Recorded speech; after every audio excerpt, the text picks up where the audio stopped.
A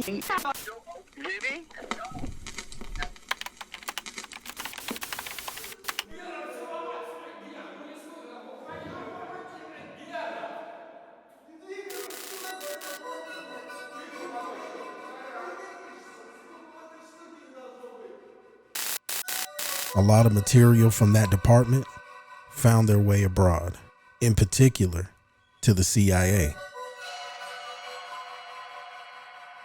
As reported by the authoritative magazine Canadian Weekly World News, U.S. intelligence obtained a 250-page file on an attack by a UFO on a military unit in Siberia. The file contains not only many documentary photographs and drawings, but also testimonies by actual participants in the event. One of the CIA representatives referred to this case as a horrific picture of revenge on part of the extraterrestrial creatures, a picture that makes one's blood freeze. According to the KGB materials, a quiet, low-flying spaceship in the shape of a saucer appeared above a military unit that was conducting routine training maneuvers. For unknown reasons, somebody unexpectedly launched a surface-to-air missile and hit the UFO. It fell to Earth not far away, and 5 short humanoids with large heads and large black eyes emerged from it. It is stated in the testimonies by the 2 soldiers who remained alive that after freeing themselves from the debris, the aliens came close together and then merged into a single object that acquired a spherical shape that began to buzz and hiss sharply, and then became brilliant white. In a few seconds, the sphere grew much bigger and exploded by flaring up with an extremely bright light. At that very instant, 23 soldiers who watched the phenomenon turned into stone poles. Only 2 soldiers who stood in the shade and were less exposed to the luminous explosion survived. The KGB report goes on to say that the remains of the UFO and the petrified soldiers were transferred to a secret scientific research institution near Moscow. Specialists assume that the source of the energy that is still unknown to Earthlings instantly changed the structure of the soldiers' living organisms, having transformed it into a substance whose molecular composition is no different from that of limestone. A CIA representative stated, if the KGB file corresponds to reality, this is an extremely menacing case. The aliens possess such weapons and technology that go beyond all our assumptions. They can stand up for themselves if attacked.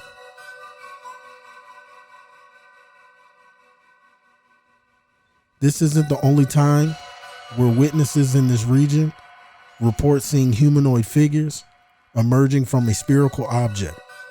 In 1989, there were several reported UFO sightings in the Soviet Union. One of the most widely known incidents occurred on September 27, 1989. According to the witnesses, a UFO was allegedly sighted by a large crowd of people, including school children and adults.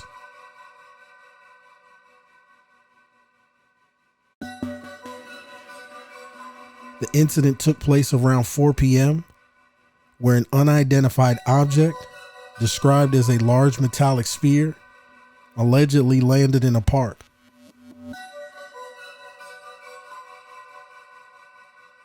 Witnesses claim to have seen 3 humanoid creatures, about 3 meters tall, with a glowing aura and giant eyes. It was said that one of the creatures had a retractable third eye on its forehead. The witnesses claim to have seen the UFO taking off vertically and disappearing into the sky after a short period of time. The incident was widely reported by the Soviet media at that time, which further added public interest and speculation about extraterrestrial encounters. It's worth mentioning that opinions about this incident vary greatly. Skeptics argue that the sightings could have been misidentified natural or man-made phenomena, psychological factors, or even Soviet propaganda. Alternatively, some believe this event could be evidence of extraterrestrial visitation. Despite the controversy and lack of concrete evidence, the 1989 UFO incident in the Soviet Union remains a notable case in the UFO folklore and continues to intrigue researchers and enthusiasts to this day. There is limited photographic or documented evidence available regarding the UFO sighting that took place in 1989 in the Soviet Union. While there are claims that photographs were taken during this event, no verified or widely recognized photographs have ever been officially released or widely distributed. It's worth mentioning that this incident predates the widespread use of smartphones and digital cameras, which makes it more challenging to find photographic evidence. Regarding documented evidence, the incident was reported in the Soviet media at this time, including the newspapers. However, due to the secretive nature of the Soviet government, it's difficult to ascertain any official documentation or investigative reports on this incident. Most of the available information about this event comes from witness testimonies collected by researchers and UFO investigators over the years. These accounts vary in reliability and credibility, leading to a range of opinions and skepticism surrounding the incident. We will take a deep look into events throughout history and attempt to solve the mystery between the Soviet Union, unidentified flying objects, and President John F. Kennedy.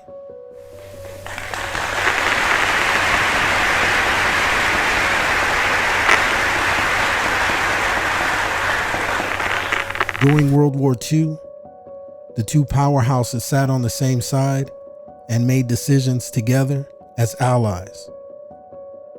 So what caused them to become enemies so abruptly? The start of the Cold War, tensions and conflicts characterized by political, ideological, and military rivalry between the United States and the Soviet Union. It began shortly after World War II, but we will look at a specific event that marks its possible start. No matter how long it may take us to overcome this premeditated invasion, the American people in their righteous might will win through to absolute victory.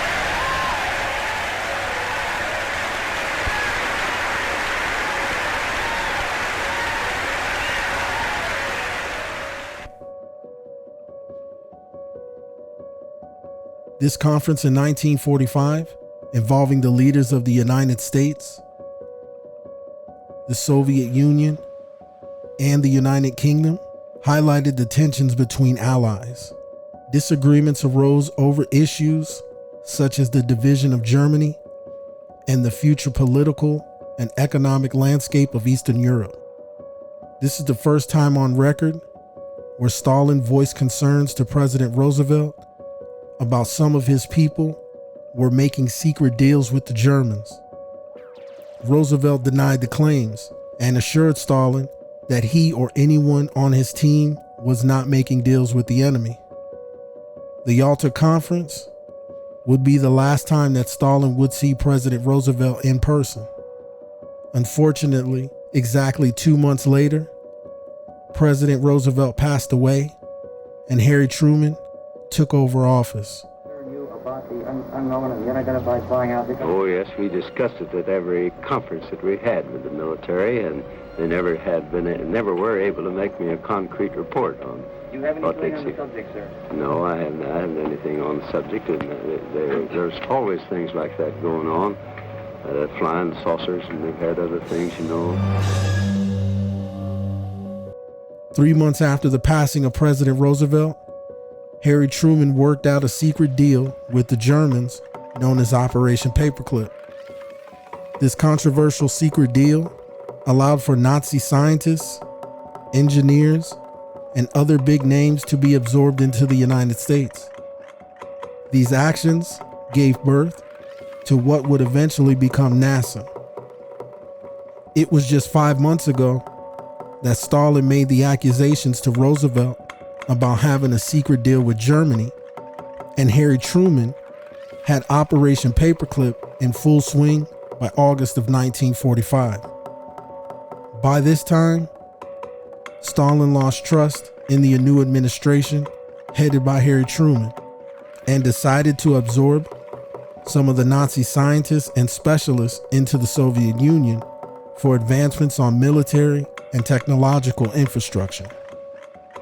This was a secret Soviet operation under which more than 2,500 former Nazi German specialists, scientists, engineers, and technicians from companies and institutions relevant to military and economic policy in the Soviet sector of Berlin, including 4,000 family members, bringing the total number to more than 6,000 people, were transported from former Nazi Germany as war reparations in the Soviet Union.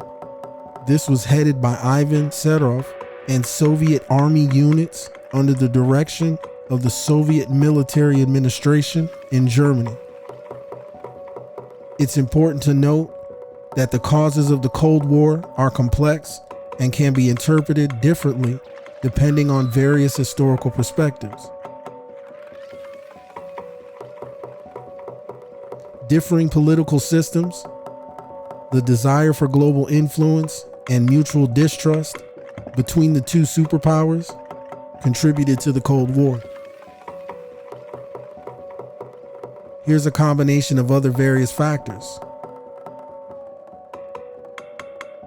The fundamental ideological differences between the United States and the Soviet Union played a significant role. The United States was founded on democratic principles and a capitalist economic system, while the Soviet Union embraced communism and a planned economy. After World War II, the United States and the Soviet Union emerged as the two superpowers with opposing geopolitical interests and competing spheres of influence. This power struggle fueled the tensions between the two nations. The Soviet Union sought to expand its influence and communist ideology throughout the world, which led to conflicts with Western democracies, particularly in Eastern Europe. Both the United States and the Soviet Union emerged in the space race to develop a stockpile of nuclear weapons, creating a constant state of fear and mutual deterrence. Nuclear arms race, the development and proliferation of nuclear weapons significantly contributed to the Cold War tensions. The United States and the Soviet Union engaged in an arms race, seeking to build up their nuclear arsenals and maintain a strategic advantage over each other. The Cold War played out through proxy wars, such as the Korean War, the Vietnam War, and several conflicts in Africa and Latin America. The superpowers supported opposing sides in these conflicts, further escalating the tensions. The Truman Doctrine, announced in 1947, outlined the United States policy of containment. The goal was to prevent the spread of communism by offering military and economic assistance to the countries at risk of falling under Soviet influence. This policy heightened the rivalry between the two powers. The Soviet Union blockaded West Berlin, cutting off access to the city in an attempt to assert control. This led to the Berlin airlift.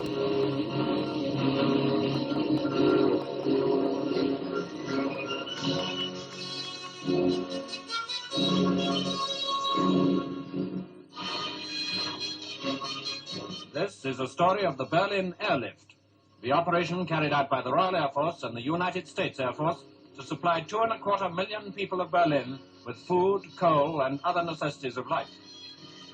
In June 1948, all road and rail communications between the Allied zones and the western sectors of Berlin were closed by the Russians. By the 28th of June, the only way into Berlin was by air, and the first RAF aircraft started this colossal undertaking. According to many predictions, an impossible one to maintain for any length of time, especially during winter. Aircraft began their ceaseless drone into blockaded Berlin, using all available airfields in the western zone. In the first 3 days, 500 landings were achieved, but with the aid of the United States Air Force, the number of flights rose by October to 600 per day. Sunderland flying boats of Coastal Command were ordered in to supplement the land-based planes. These took off from the Elbe at Hamburg and came down on one of Berlin's lakes.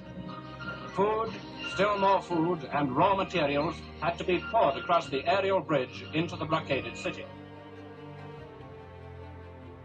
Only one narrow corridor led from the base on the Elbe near Hamburg to the unloading base at Havel Lake in the British sector of Berlin. Within 4 days of the decision to use them, the first giant boats, each carrying 5 tons of vital material, were on air transport service. They were soon winging their way daily over the port of Hamburg, destination Berlin.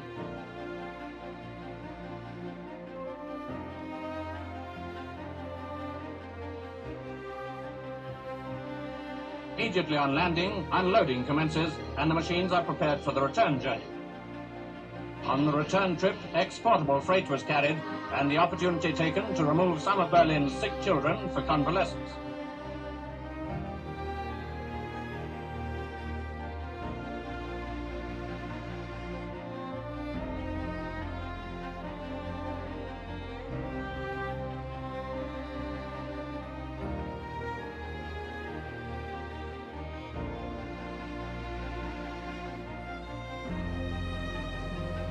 Month after month, the tempo of flights was stepped up, and by Christmas, American and British planes had made 100,000 trips and carried a total of 730,000 tons into Berlin. Even cars were transported. But coal, equally as vital to Berlin as bread, was the greatest load of all. Over 1 million tons have now been flown in.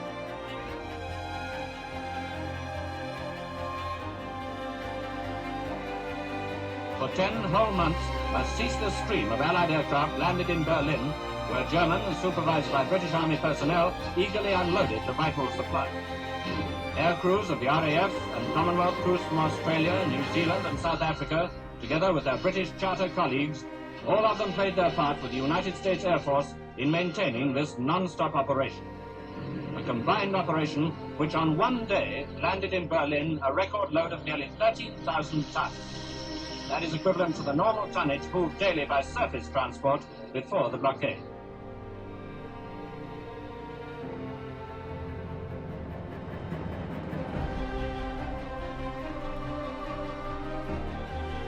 A large-scale operation by the United States and its allies to airlift supplies into the city.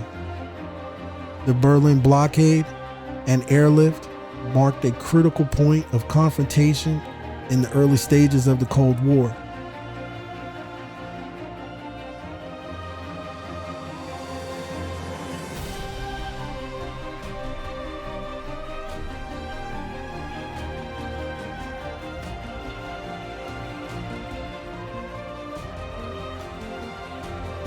Mutual distrust and misunderstandings between the United States and Soviet Union contributed to the prolonged period of hostility.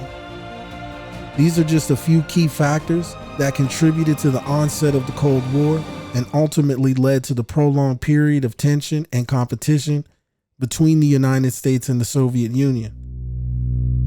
It's safe to say that the technology that the Germans possessed was highly sought after towards the end of World War II. Both nations absorbed German scientists, doctors, and engineers through secret programs at the end of the war.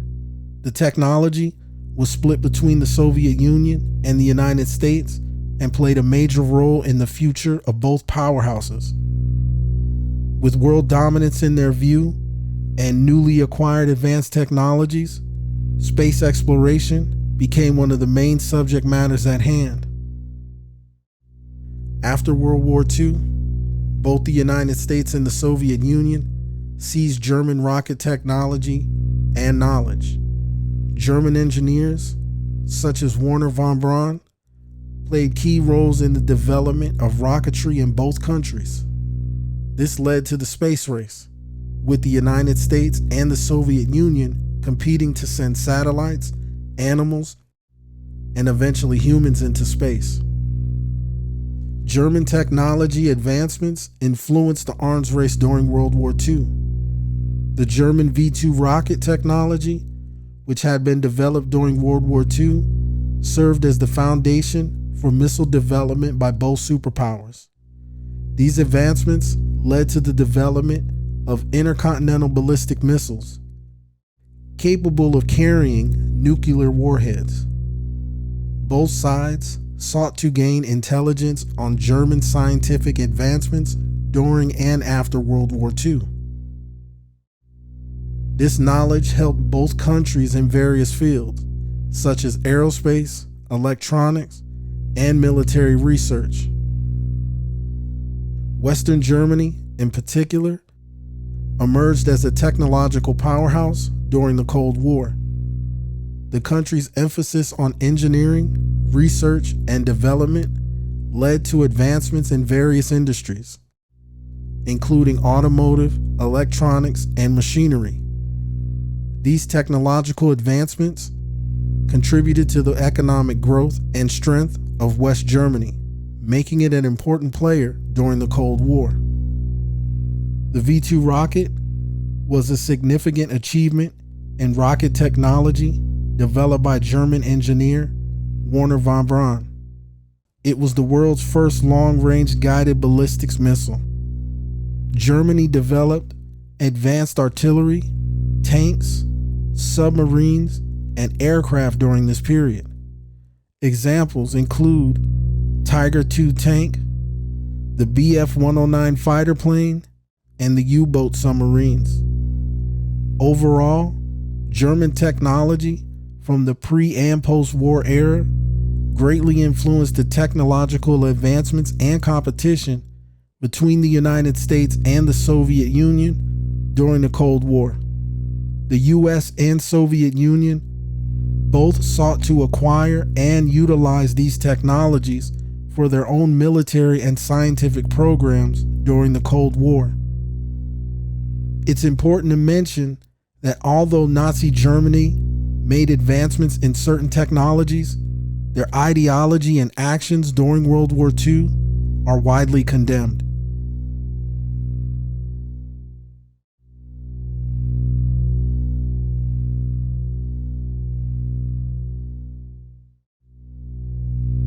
In July of 1952, there was a series of reported UFO sightings over Washington, D.C., including around the White House and Capitol. These incidents are known as the Washington, D.C. UFO sightings or the Washington Flap. During this period, radar operators at the Washington National Airport detected unidentified radar blips that seemed to defy conventional explanations. Additionally, multiple witnesses, including pilots and military personnel, reported seeing strange lights and objects in the sky. Some witnesses claimed that they observed objects maneuvering in ways that were beyond capabilities of known aircraft. These sightings gained significant media attention and led to concerns about national security. As a result, the U.S. Air Force conducted an investigation into the subject matter to access the sightings and determine if they posed any threat. I'm here to discuss the so-called flying saucers. The Air Force interest in this problem has been due to our feeling of an obligation to identify and analyze to the best of our ability anything in the air that may have the possibility of threat or menace to the United States. In pursuit of this obligation, since 1947, we have received and analyzed between 1,000 and 2,000 reports that have come to us from all kinds of sources. Of this great mass of reports, we have been able adequately to explain the great bulk of them, explain them to our own satisfaction. We've been able to explain them as hoaxes, as erroneously identified friendly aircraft, as meteorological or electronic phenomena, or as light aberrations. However, there have been a certain percentage of this volume of reports that have been made by credible observers of relatively incredible things. It is this group of observations that we now are attempting to resolve. Our basic difficulty in dealing with these is that there is no measurement of them that makes it possible for us to put them in any pattern that would be profitable for a deliberate, custom sort of analysis to take the next step. We have, as of date, come to only one firm conclusion with respect to this remaining percentage, and that is that it does not contain any pattern of purpose or of consistency that we can relate with to any conceivable threat to the United States. We can say that the recent sightings are in no way connected with any secret development by any department of the United States. We can say that the recent sightings are in no way connected with any secret development by any agency of the United States. Major Keyhole, as author of the book Flying Saucers Are Real, what is your opinion of these new sightings of unidentified objects? With all due respect to the Air Force, I believe that some of them will prove to be of interplanetary origin. During a 3-year investigation, I found that many pilots have described objects of substance and high speed. One case, pilots reported their plane was buffeted by an object which passed them at 500 miles an hour. Obviously, this was a solid object, and I believe it was from outer space. Ultimately, the official explanation provided by the Air Force was that the sightings were likely caused by a combination of weather anomalies and misidentified aerial phenomena, such as temperature inversions or reflections. The Washington, D.C. UFO sightings of 1952 continue to be a subject of interest for UFO enthusiasts and researchers. Good evening, my fellow citizens. For a few minutes this evening, I should like to speak to you about the serious situation. While there's no definitive statement from Eisenhower on this subject, it's worth noting that he did show an interest in the topic of UFOs and reportedly inquired about them. However, it is unclear what his personal beliefs were, as his public statements and official documents do not provide any conclusive evidence of his personal convictions regarding extraterrestrial life. It is unclear what his personal beliefs were, as his public statements and official documents do not provide any conclusive evidence of his personal convictions regarding extraterrestrial life. The alleged meeting between President Eisenhower and extraterrestrials is known as the Eisenhower UFO incident, or the Eisenhower alien meeting. According to this theory, President Eisenhower supposedly had a secret meeting with extraterrestrial beings at the Edwards Air Force Base in California. It's important to note that there is no concrete evidence or official documentation to support these claims. The existence of this alleged meeting is based on anonymous testimonies and unofficial sources, making it more of an urban legend or a conspiracy theory rather than confirmed historical events. The United States government has never officially acknowledged such a meeting, and it is generally regarded as an unfounded claim. In recent years, 2 people have come forward with new details involving Eisenhower and meetings with extraterrestrial beings. A former Pentagon consultant named Mr. Good was interviewed and stated that there were actually 3 different meetings between President Eisenhower and alien life forms from 1953 to 1954. This former Pentagon consultant stated that Eisenhower and FBI officials were able to organize these meetings using telepathic messages.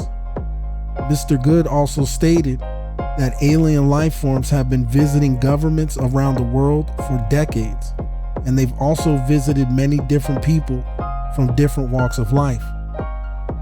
This Pentagon consultant marks the first time on record that someone with this type of credibility has come forward about the Eisenhower and alien meetings in the 50s. He also mentioned that these meetings happened at 3 different bases across the country, and one of them was Holloman Air Force Base.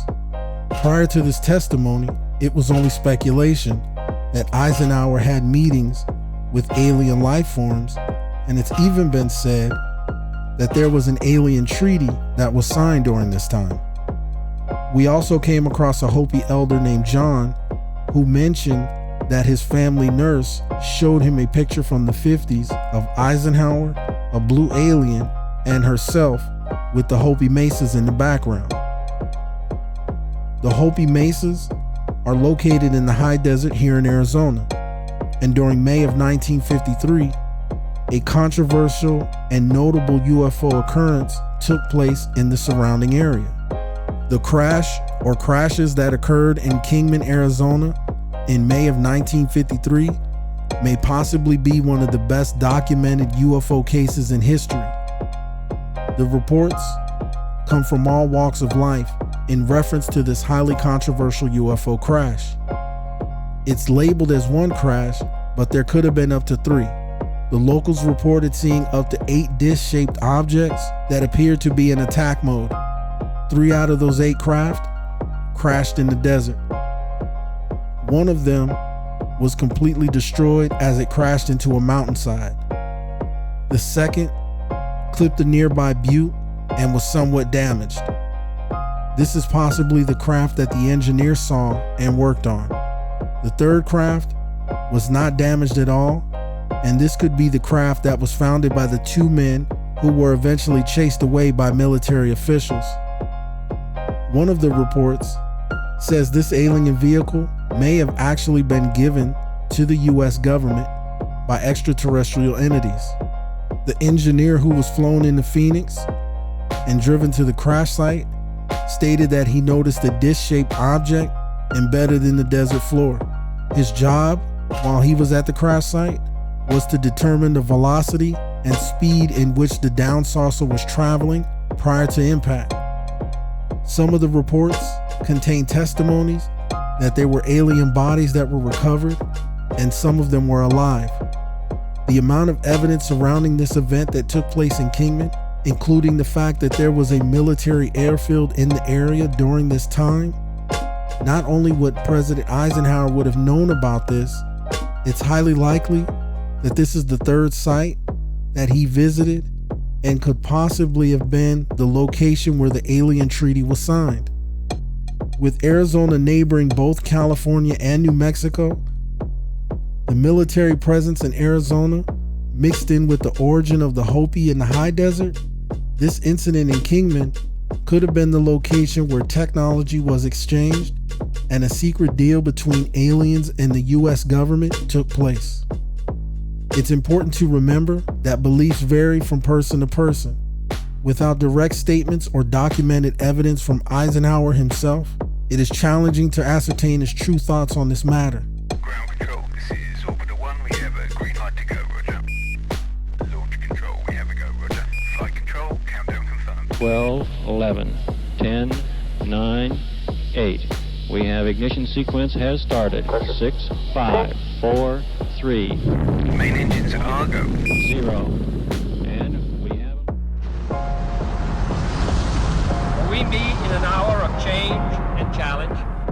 In a decade of hope and fear, in an age of both knowledge and ignorance, the greater our knowledge increases, the greater our ignorance unfolds. Despite the striking fact that most of the scientists that the world has ever known are alive and working today,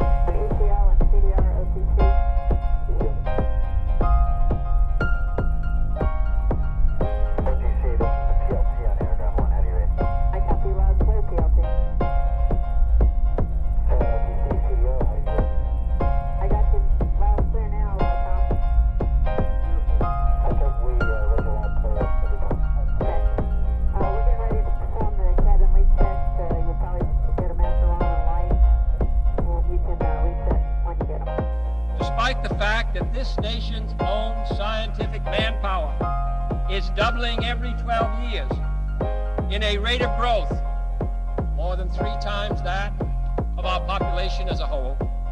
Despite that, the vast stretches of the unknown and the unanswered and the unfinished still far outstrip our collective comprehension. No man can fully grasp how far and how fast we have come. The origins of the space race can be traced back to the aftermath of World War II. German rocket technology and knowledge acquired by both the United States and the Soviet Union played a crucial role. After World War II, many German scientists, including Werner von Braun, were recruited by both sides. Their expertise in rockets, particularly the V-2 rocket, developed by Germany during the war, provided a foundation for the development of space exploration vehicles. The ideological rivalry and political tensions between the United States and the Soviet Union, known as the Cold War, created a competitive atmosphere where space exploration became a symbol of technological superiority and military dominance. Each side sought to demonstrate their scientific and technological prowess to the world. The space race represented more than just competition between the two superpowers. It became a symbol of geopolitical influence, propaganda, and national pride. Space exploration also drove significant technological advancements in fields such as communications, satellites, material science, and computer technology. It's important to note that while the space race began as a product of Cold War tensions, it subsequently led to an international cooperation and collaboration in space exploration. This is a breathtaking pace, and such a pace cannot help but create new ills as it dispels old. New ignorance, new problems, new dangers. Surely the opening vistas of space promise high costs and hardships, as well as high reward.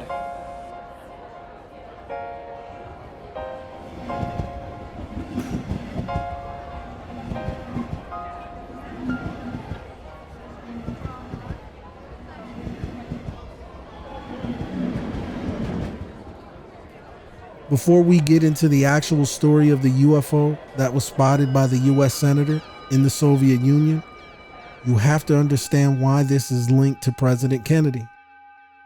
Due to some recently declassified documents, the name of a CIA official that was previously redacted is also the same person who intercepted Lee Harvey Oswald's mail in the months prior to the shooting death of President Kennedy.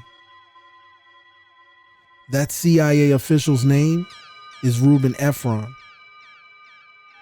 Efron's name was also found in another bizarre document that was dated October 15, 1955.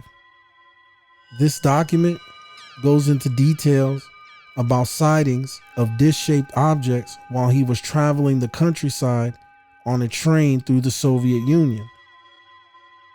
This official CIA document states that the sighting of these flying saucers were made by 3 very credible US officials. Reuben Efron, who was the CIA official. The second person was Senator Richard Russell. Senator Russell sat on the Warren Commission, which investigated President Kennedy's assassination. The third person was Lieutenant Colonel Hathaway. This UFO sighting by the senator, the colonel, and CIA official took place in the Transcaucasus region of the Soviet Union. What they observed was two mound-like objects, very circular in shape, were seen taking off, one after another. The observers stated that they witnessed these flying discs, and they appeared to be shooting sparks of flame before eventually going over the train.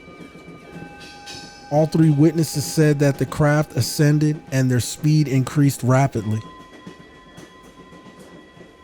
The report goes on to state that once the sighting was gone and the disc were out of the view of the observers, Soviet employees began to scatter through the train, lowering the curtains and refusing permission to look out the windows.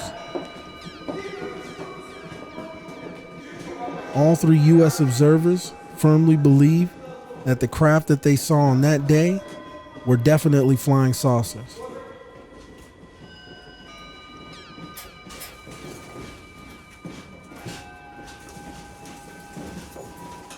The Soviet Union made significant early achievements in the space race.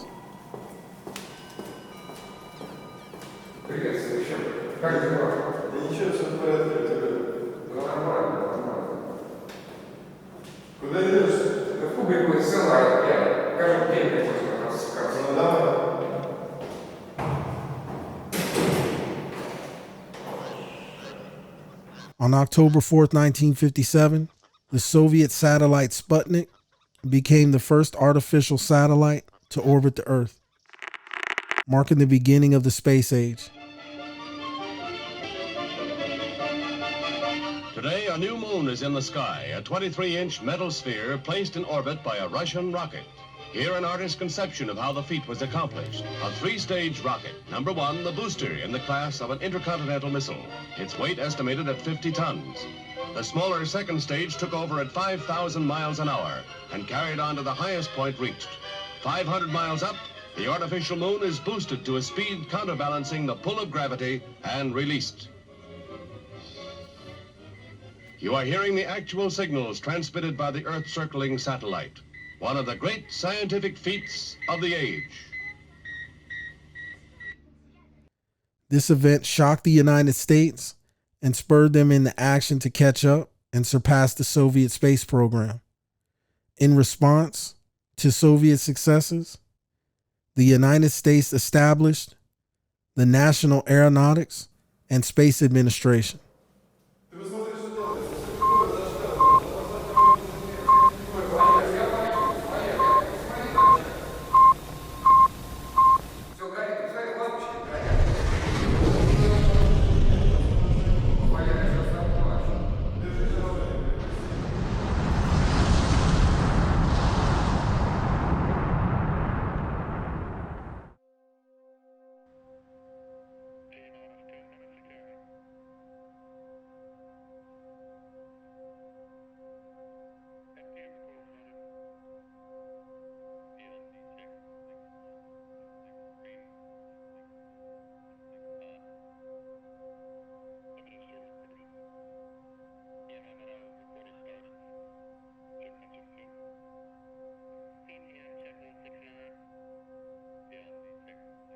The Soviet Luna 2 was the first spacecraft to reach the moon and crash land on the surface on September 13, 1959.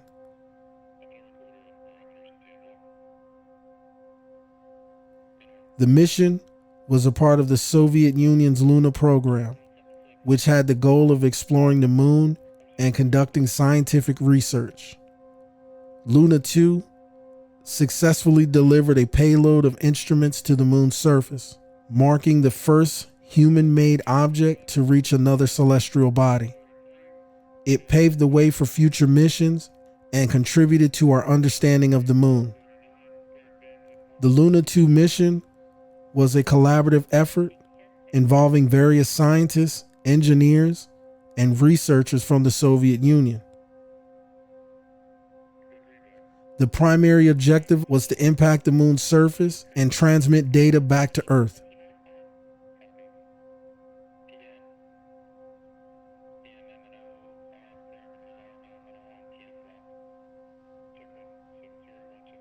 While the spacecraft itself did not have scientific instruments for data collection, it carried a payload of Soviet insignia and multiple scientific instruments that were ejected before impact. Here are some of the main findings and achievements of the Luna 2 mission. Confirmation of a successful lunar impact.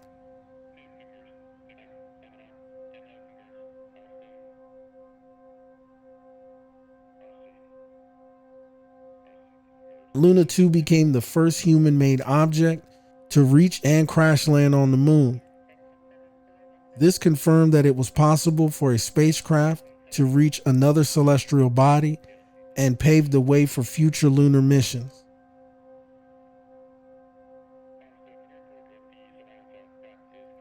The payload of Luna 2 included a Geiger counter that measured radiation levels during the mission.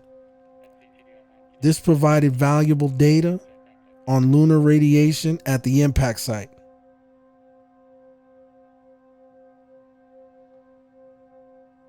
Luna 2 did not detect any evidence of a substantial lunar atmosphere during its descent and impact.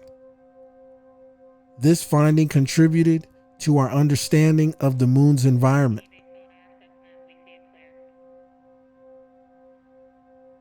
While the Luna 2 mission itself did not directly provide extensive scientific measurements or experiments, its successful impact on the moon marked a significant milestone in space exploration.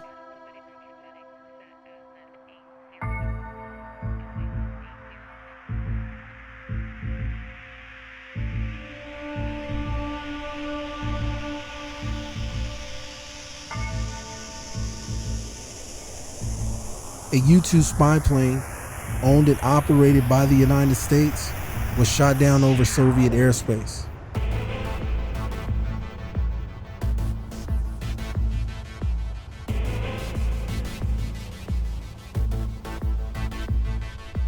The mission was to get photographic evidence of military installments and land deep in Soviet territory.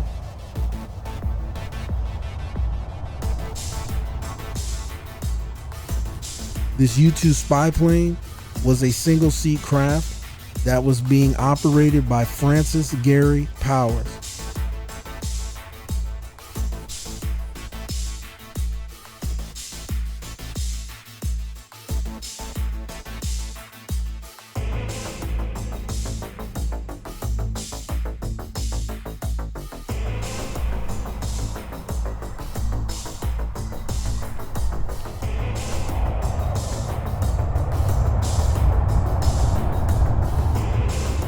While he was conducting this aerial photographic reconnaissance mission, he was shot down by a surface-to-air missile.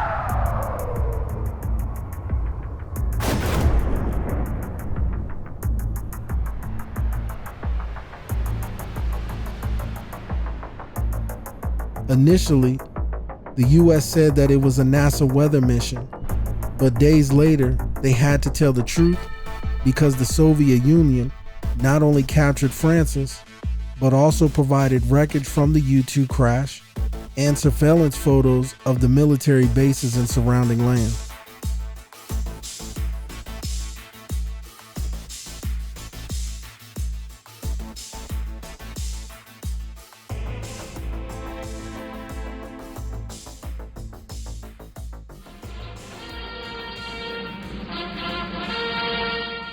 John F. Kennedy settles into office as the 35th President of the United States, the youngest man and the first Roman Catholic ever elected to the office. The first president born in the 20th century, he comes to office after one of the narrowest elections in American history. At 43 years of age, Mr. Kennedy takes over the power that for 8 years has been vested in Dwight D. Eisenhower, who at 70 was the oldest occupant of the White House. Inauguration Day dawns on a Capitol that had been almost paralyzed by a full-fledged blizzard. battalions of snow fighters kept Pennsylvania Avenue clear for the swearing-in ceremonies. Mr. Eisenhower and Mr. Nixon are present at the conclusion to one of the best-managed transitions of power on record.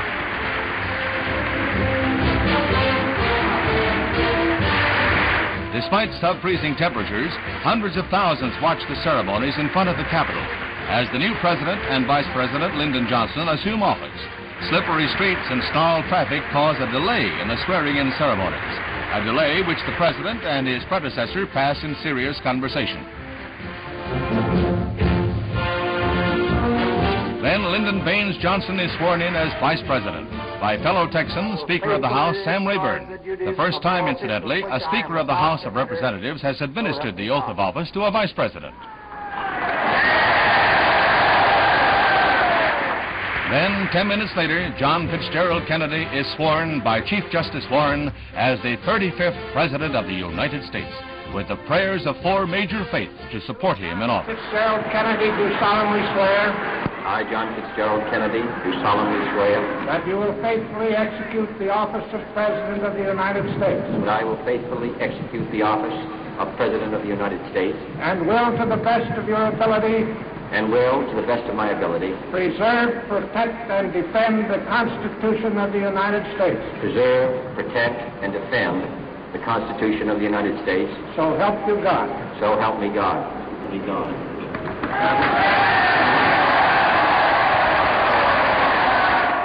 Mr. Nixon and Mr. Eisenhower are quick to extend their congratulations.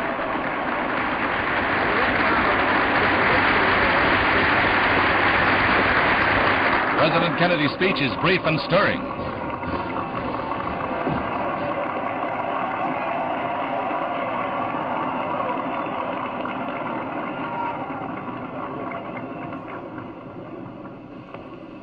Vice President Johnson, Mr. Speaker, Mr. Chief Justice, President Eisenhower, Vice President Nixon, President Truman, Reverend clergy, fellow citizens.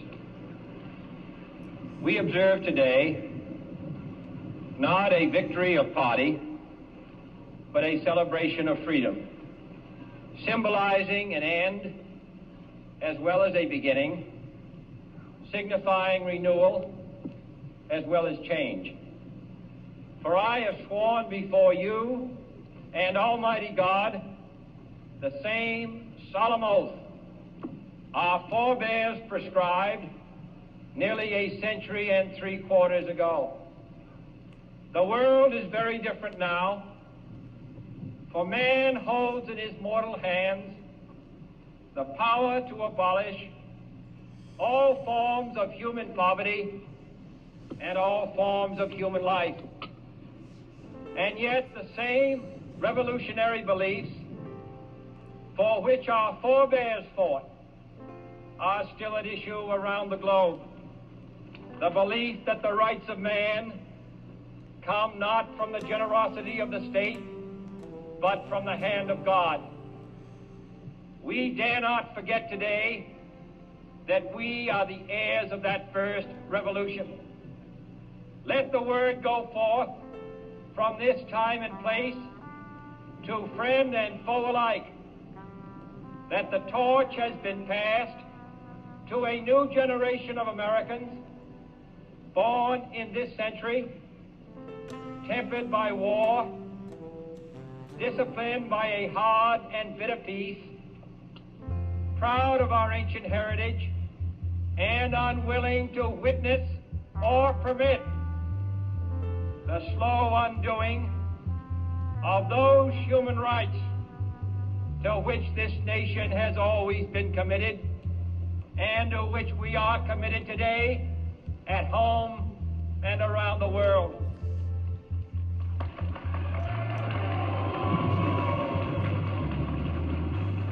Let every nation know, whether it wishes us well or ill, that we shall pay any price, bear any burden, meet any hardship, support any friend, oppose any foe to assure the survival and the success of liberty.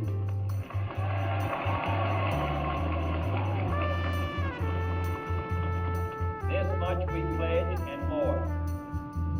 To those old allies whose cultural and spiritual origins we share, we pledge the loyalty of faithful friends. United, there is little we cannot do in a host of cooperative ventures. Kennedy, a member of the Democratic Party, ran against Richard Nixon, the Republican candidate. It was a closely contested election that captivated the nation. Kennedy was a young and charismatic politician who was able to connect with the American people through his speeches and media appearances. He emphasized the need for progress and change, inspiring many voters with his vision for the future. One of the key factors that influenced the election was this was the first ever televised presidential debates. These debates showcased Kennedy's poise and charm, contrasting Nixon's more reserved and nervous demeanor. The debates are often regarded as the turning point in this election, with many attributing Kennedy's victory in a part to a strong performance on television. In the end, Kennedy won the election by a narrow margin, receiving 49.72% of the total vote to Nixon's 49.55%. However, Kennedy secured 303 electoral votes to Nixon's 219, giving him a clear victory in the Electoral College. John F. Kennedy was inaugurated as the 35th President of the United States on January 20th, 1961. Kennedy's presidency was marked by a vision he called the New Frontier. This encompassed his commitment to breaking barriers and pursuing progress in areas such as science, technology, education, and healthcare. While some initiatives faced challenges in Congress, the New Frontier laid the groundwork for the subsequent policy advancements. Kennedy strongly advocated for the United States to lead in space exploration. In the early 60s, he announced the ambitious goal of landing a man on the moon before the end of the decade. This led to the creation of NASA's Apollo program. Kennedy faced several international challenges during his presidency. He sought to contain the spread of communism, particularly in Vietnam, where he increased U.S. military aid to South Vietnam. His approach to foreign policy, known as the flexible response, aimed to use a combination of diplomatic, economic, and military means to address global changes. Like his predecessors, JFK was committed to containing the spread of communism around the world. He continued the policy of supporting anti-communist governments and providing military aid to nations threatened by communist insurgencies. JFK emphasized the importance of arms control and nuclear disarmament. He initiated negotiations with the Soviet Union on limiting the production of testing of nuclear arms. Although substantial progress was not achieved during his presidency, these efforts laid the groundwork for later agreements, such as the Limited Test Ban Treaty signed in 1963. JFK solidified the U.S. commitment to defend West Berlin during the construction of the Berlin Wall, reinforcing the United States' support for democratic allies in divided Germany. His strategies aimed to address communist threats while also pursuing diplomatic solutions and building alliances to maintain global stability. Has a decision been reached on how far this country would be willing to go in helping an anti-Castro uprising or invasion of Cuba? And what could you say with respect to recent developments as far as the anti-Castro movement in Cuba are concerned? Well, first I want to say that there will not be under any conditions be an intervention in Cuba by United States Armed Forces. And this government will do everything it possibly can, and I think it can meet its responsibilities to make sure that there are no Americans involved in any actions inside Cuba. Secondly, the Justice Department's recent indictment of Mr. Masferrer in Florida on the grounds that he was plotting an invasion of Cuba from Florida in order to establish a Batista-like regime should indicate the feelings of this country towards those who wish to reestablish that kind of administration inside Cuba. Third, we do not intend to take any action with respect to the property or other economic interests which American citizens formerly held in Cuba, other than formal and normal negotiations with a free and independent Cuba. The basic issue in Cuba is not one between the United States and Cuba. It is between the Cubans themselves. And I intend to see that we adhere to that principle. And as I understand it, this administration's attitude is so understood and shared by the anti-Castro exiles from Cuba in this country. Mr. President, your white paper last week, referred in very diplomatic language to the takeover by communists in Cuba. Is it your view that Fidel Castro is personally a communist? Well, he has indicated his admiration on many occasions for the communist revolution. He has appointed a great many communists to high positions.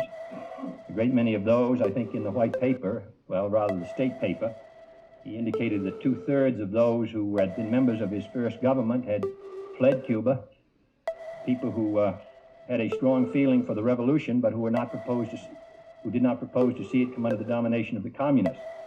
So that I would not want to characterize Mr. Castro, except to say that by his own words, he's indicated his hostility to democratic rule in this hemisphere, to democratic liberal leaders in many of the countries of the hemisphere who are attempting to improve the life of their people, and has associated himself most intimately with the Sino-Soviet bloc, and has indicated his desire to spread the influence of that bloc throughout this hemisphere. You said that, you pointed out that this government has indicted a pro-Batista Cuban, but I'm not clear from your answer, sir, whether this government will oppose any attempt to mount an offensive against Castro from this country. Could you clarify? If your phrase is to mount an offensive, as I understand it, I'd be opposed to mounting an offensive. Located on the southern coast of Cuba, it gained significant international attention due to the failed invasion attempt by the United States in 1961.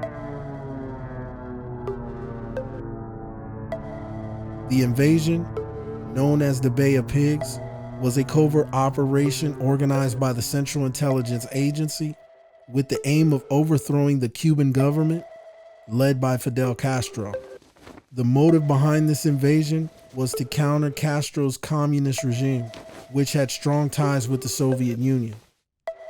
On April 17, 1961, around 1,500 Cuban exiles who were trained and supported by the United States government landed on the beaches of the Bay of Pigs. However, the invasion was poorly planned and executed with little local support. The Cuban armed forces, under the leadership of Castro, swiftly and effectively countered the invasion. Within 3 days, the invaders suffered heavy casualties and were ultimately defeated. The failed invasion was a major embarrassment for the United States, highlighting its flawed foreign policy and sparking increased tensions between the United States and Cuba. The Bay of Pigs invasion played a significant role in further deepening the antagonism between the United States and Cuba, leading to the Cuban Missile Crisis in 1962 and subsequent decades of strained relations. The Bay of Pigs invasion was driven by several reasons. The main reason was the United States' opposition to Fidel Castro's communist government in Cuba. The Soviet Union's support for the Cuban government was a significant concern for the United States during the Cold War. The United States feared that Cuba could become a Soviet satellite state, allowing the USSR to extend its influence in the Western Hemisphere, thereby posing a threat to U.S. national security. The American government particularly the Central Intelligence Agency, sought to overthrow Castro's regime through covert means in order to replace it with a pro-US government that would align with American interests and capitalism. The CIA provided training, weapons, and support to a group of Cuban exiles who had fled the country after Castro's revolution. These exiles sought to regain control in Cuba and welcome United States involvement in their efforts. However, it's worth noting that the Bay of Pigs invasion ultimately failed due to inadequate planning, lack of local support, and the Cuban military's effective response, which had a significant impact on the US and Cuban relations.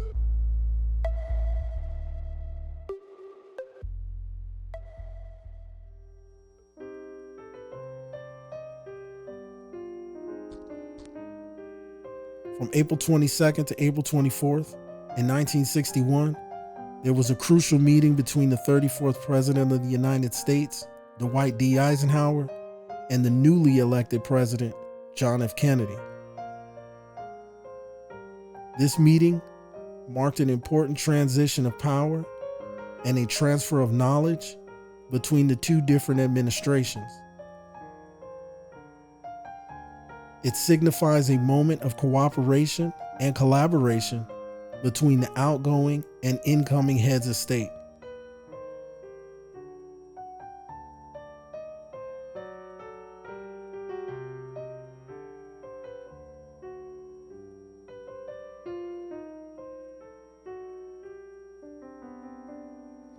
The Camp David summit between JFK and Eisenhower is considered a significant moment in American history, as it demonstrated the importance of unity and leadership, especially during challenging times. The purpose of this meeting was to discuss key national security matters and foreign policy issues. One of the main topics of discussion was the failed Bay of Pigs invasion in Cuba, which occurred shortly before the summit. Eisenhower, who was no longer in office at the time, provided his insights and advice to Kennedy regarding the situation. Kennedy sought Eisenhower's counsel because of his experience and knowledge in foreign affairs. The two presidents spent the majority of their time together engaged in private discussions, during which Eisenhower shared his perspective on Cuba, as well as other global issues. The overall outcome of the meeting between JFK and Eisenhower at Camp David was twofold: consultation and cooperation. The summit served as an opportunity for the newly elected President Kennedy to seek Eisenhower's advice and expertise, particularly regarding the failed Bay of Pigs invasion in Cuba. During their discussions, Eisenhower shared his perspectives on the situation in Cuba and offered valuable counsel to Kennedy. While the specific details of their conversations have not been made publicly available, it is known that Eisenhower emphasized the importance of learning from the Bay of Pigs incident and making adjustments in foreign policy. In addition to the discussions on Cuba, the summit also allowed the two presidents to consult on various other national security and foreign policy matters. Eisenhower's experience and insights proved beneficial to Kennedy as he navigated the challenges of his early presidency. While the meeting did not produce any formal agreements or treaties, it did reaffirm the tradition of presidential consultation, where an outgoing president assists and advises a newly elected president on matters of national importance. The Camp David summit between JFK served as a symbol of continued cooperation between the administrations, even amidst policy differences. It's also important to state that during this meeting, it's alleged that JFK learned about the secret alien treaty that was signed under the Eisenhower administration. The national economy. Later that day, he's guest of honor at a Democratic Party fundraising rally at Madison Square Garden. 15,000 people pay from $3 to $1,000 to honor Mr. Kennedy, who receives 5 feet of birthday cake. The party anticipates the actual date of his 45th birthday, but it wipes out the deficit. Mr. President, Marilyn Monroe. It's believed that after the Camp David meeting, President Kennedy shared some of those details between him and former President Eisenhower with Marilyn Monroe. To you, happy birthday to you, happy birthday, Mr. President, happy birthday to you. It's rumored that she began to speak on some of the things that President Kennedy showed her at that secret Air Force hangar. The biggest topic that JFK supposedly discussed with Marilyn Monroe is the alien treaty that was signed under the Eisenhower administration, and that the United States was secretly working with extraterrestrials in exchange for knowledge and technology to defeat the Soviet Union. It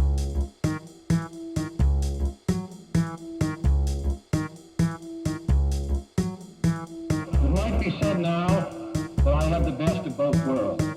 A Harvard education and a Yale degree.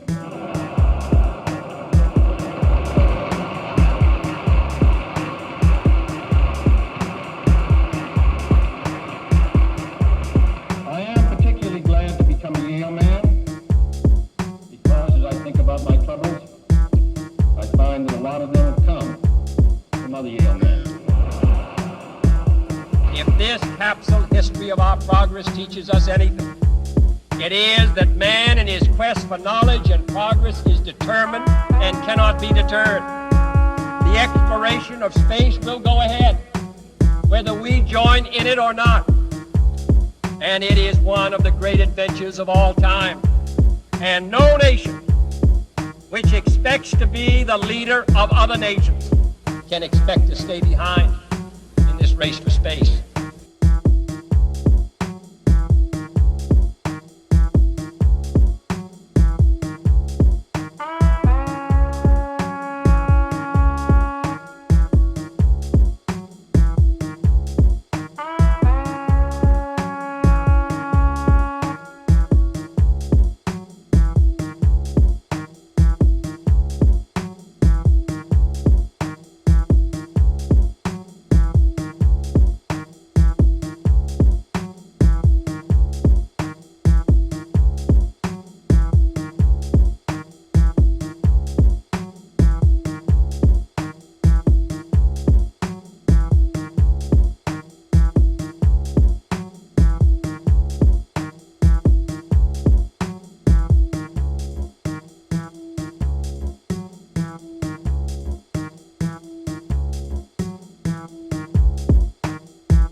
Vice President Johnson, Mr. Speaker, Mr. Chief Justice, President Eisenhower, Vice President Nixon, President Truman,